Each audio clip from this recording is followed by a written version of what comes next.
नमस्कार. श्री स्वामी समर्थ सर्वांना. तुमच्या सर्वांचं पुन्हा एकदा आपल्या या यूट्यूब चॅनलवर खूप खूप स्वागत आहे. 12 डिसेंबर 2023 मंगळवार रोजी कार्तिक अमावस्या आलेली आहे. 2023 या वर्षातली ही सर्वात शेवटची अमावस्या आहे. कार्तिक अमावस्या ही सर्वात मोठी आणि महत्त्वाची अमावस्या मानली जाते. बघा, आपल्या घरामध्ये जर का खूप सारी निगेटिव्ह ऊर्जा साठलेली असेल, निगेटिव्ह ऊर्जा काही करून जात नसेल, खूप अशा नको असलेल्या गोष्टी घरामध्ये होत असतील, वादविवाद होत असतील, किंवा मुलं ऐकत नसेल, किंवा घरात सर्व काही असताना आनंदाचं वातावरण नसेल, किंवा पैसा येतोय तो टिकत नसेल, म्हणजे बघा तुमच्या घरात कुठल्याही प्रकारची जर का निगेटिव्ह ऊर्जा असेल, तर यासाठी आपल्याला आंब्याच्या पानांचा हा प्रभावी असा उपाय आपल्याला उद्या कार्तिक अमावस्येच्या दिवशी करायचा आहे. तुम्हाला कुठलाही प्रॉब्लेम असू द्या, कुठली चिंता असू द्या, कुठलंही टेन्शन असू द्या, किंवा कुठलीही नको असलेली ऊर्जा असू द्या, या सर्व गोष्टींसाठी हा उपाय आपल्याला अमावस्येच्या दिवशी करायचा आहे. मग तुम्हाला पितृदोष असू द्या, किंवा तुमच्याकडनं तुमच्या पितरांची सेवा होत नसेल, तो दोष तुम्हाला लागलेला असू द्या, शनी दोष तुम्हाला असू द्या, किंवा कुठलीही जी काही निगेटिव्ह ऊर्जा असेल ती घरातनं निघून जाण्यासाठी हा आपल्याला उपाय प्रत्येक अमावस्येच्या दिवशी करायचा आहे.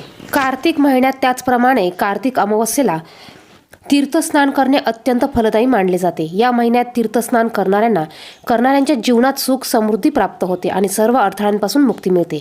याशिवाय या अमावस्येला केलेले दान हे सर्व मनोकामना पूर्ती करते.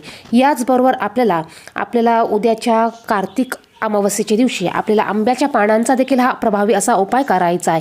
बघा, यामुळे आपल्या सर्व निगेटिव्ह ऊर्जा ह्या निघून जाणार आहे. आपल्या घराची, आपल्या पतीची, आपल्या मुलांची प्रगती व्हायला चालू होणार आहे. आपल्या घरात लक्ष्मी हे टिकून राहणार आहे.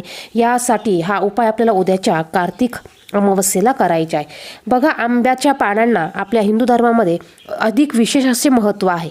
आपल्या प्रत्येक शुभ कार्यामध्ये आपण आंब्याच्या पानांचा हा उपयोग करत असतो. त्याचप्रमाणे प्रत्येक पूजेमध्ये आंब्याच्या पानांचा हा समावेश असतो. आपल्या दरवाजाला देखील आपण आंब्याच्या पानांचा किंवा आंब्याच्या पानांची डाळी ही लावत असतो. त्याचप्रमाणे प्रत्येक पूजेमध्ये कलशामध्ये देखील आपण आंब्याच्या पानांचा वापर करत असतो. याचबरोबर उद्या आपल्याला कार्तिक अमावस्येच्या दिवशी 11 आंब्याची पानं घ्यायची आहे. 11 आंब्याची स्वच्छ पानं तुम्हाला घ्यायची आहे. पानं तुटलेली, चिरलेली नसावी, देठासहित पानं आपल्याला घ्यायची आहे.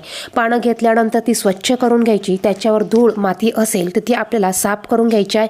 पानं तुम्हाला स्वच्छ धुवून घ्यायची आहे. या पानांवर तुम्हाला अष्टगंध किंवा कुंकवाने श्रीराम असं लिहायचं आहे. बघा, 11 पानं घ्यायची आहे. या पानांवर तुम्हाला श्रीराम असं लिहायचं आहे आणि या 11 पानांचं एक तोरण आपल्याला बनवायचं आहे. हे तोरण आपल्याला उद्या सकाळी आपल्या मुख्य दरवाजाच्या प्रवेशद्वाराच्या वर लावायचं आहे. बघा, सकाळ नंतर तुम्ही 12 वाजेपर्यंत हा उपाय केव्हाही करू शकतात. शक्यतो हा उपाय तुम्ही सकाळी करायचा आहे. उद्या अमावस्या असल्यामुळे तुम्हाला तुमच्या घराचा उंबरठा देखील स्वच्छ करून घ्यायचा आहे, दरवाजा स्वच्छ करून घ्यायचा आहे. शक्य झाल्यास उंबरठ्याला तुम्ही हळदीचं लेपन देखील करू शकतात. याचबरोबर तुम्हाला तुमच्या घराच्या बाहेरचा परिसर देखील स्वच्छ करून घ्यायचा आहे. बघा, उंबरठ्याची तुम्हाला, तुमच्या घराची, तुमच्या दाराची देखील तुम्हाला उद्या पूजा करायची आहे. आणि हा आंब्याच्या पानांचा प्रभावी असा उपाय आपल्याला प्रत्येक अमावस्येला, पौर्णिमेला देखील करायचा आहे. बघा, यामुळे काय होतं, जी काही निगेटिव्ह ऊर्जा बाहेरून येत असेल किंवा येते ती तुमच्या घरामध्ये प्रवेश करणार नाही. आणि अमावस्या म्हटलं तर बघा, अमावस्येच्या दिवशी बाहेर भरपूर अशी निगेटिव्ह ऊर्जा पसरलेली असते. आपल्या घरामध्ये दिवसभर आपण किती वेळा जातो बाहेर, किती वेळा घरात प्रवेश करतो. जेव्हा आपण घरात येतो त्या वेळेस ही निगेटिव्ह ऊर्जा, ही बाहेरची नको असलेली ऊर्जा आपल्याबरोबर आपल्या घरामध्ये प्रवेश करत असते. जर का आपण अमावस्येला असे छोटे मोठे जर का उपाय केले, असे प्रभावी असे उपाय केले, तर यामुळे आपल्या बरोबर येणारी निगेटिव्ह ऊर्जा किंवा नको असणारी वाईट शक्ती किंवा नको असणाऱ्या वाईट गोष्टी ह्या आपल्या मुख्य दरवाजामधनं किंवा आपल्या मेन दरवाजामधनं आपल्या घरामध्ये प्रवेश करत नाही. यासाठी हे छोटे मोठे उपाय, या छोट्या मोठ्या सेवा आपल्याला या प्रत्येक अमावस्येच्या दिवशी करायच्या आहे. हळदीचं लेपन देखील केल्यामुळे बघा, कितीही मोठी निगेटिव्ह ऊर्जा असू द्या, ती तुमच्या उंबरठ्यातून घरात प्रवेश करणार नाही.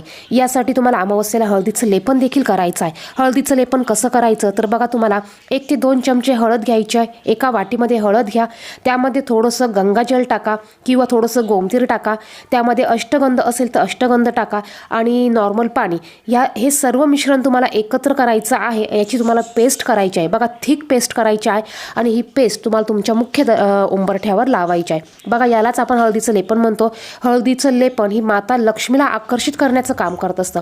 तर उद्या आवर्जून तुम्ही हळदीचं लेपन करायचं आहे. याचबरोबर तुम्ही तुमच्या दरवाजाला 11 आंब्याच्या पानांचं तोरण देखील लावायचं आहे. आता हे करत असताना तुम्ही श्री स्वामी समर्थ या नामाचा जप देखील करू शकतात बघा. यामुळे काय होईल, ह्या ज्या गोष्टी तुम्ही करत आहात तेव्हा तुमचे विचार हे पॉझिटिव्ह राहील आणि चांगल्या गोष्टी होतील. व्हिडिओमध्ये सांगितलेली माहिती आवडली तर व्हिडिओला नक्कीच लाईक करा. चॅनेलवर नवीन असेल तर चॅनेलला सबस्क्राईब करा. धन्यवाद. श्री स्वामी समर्थ.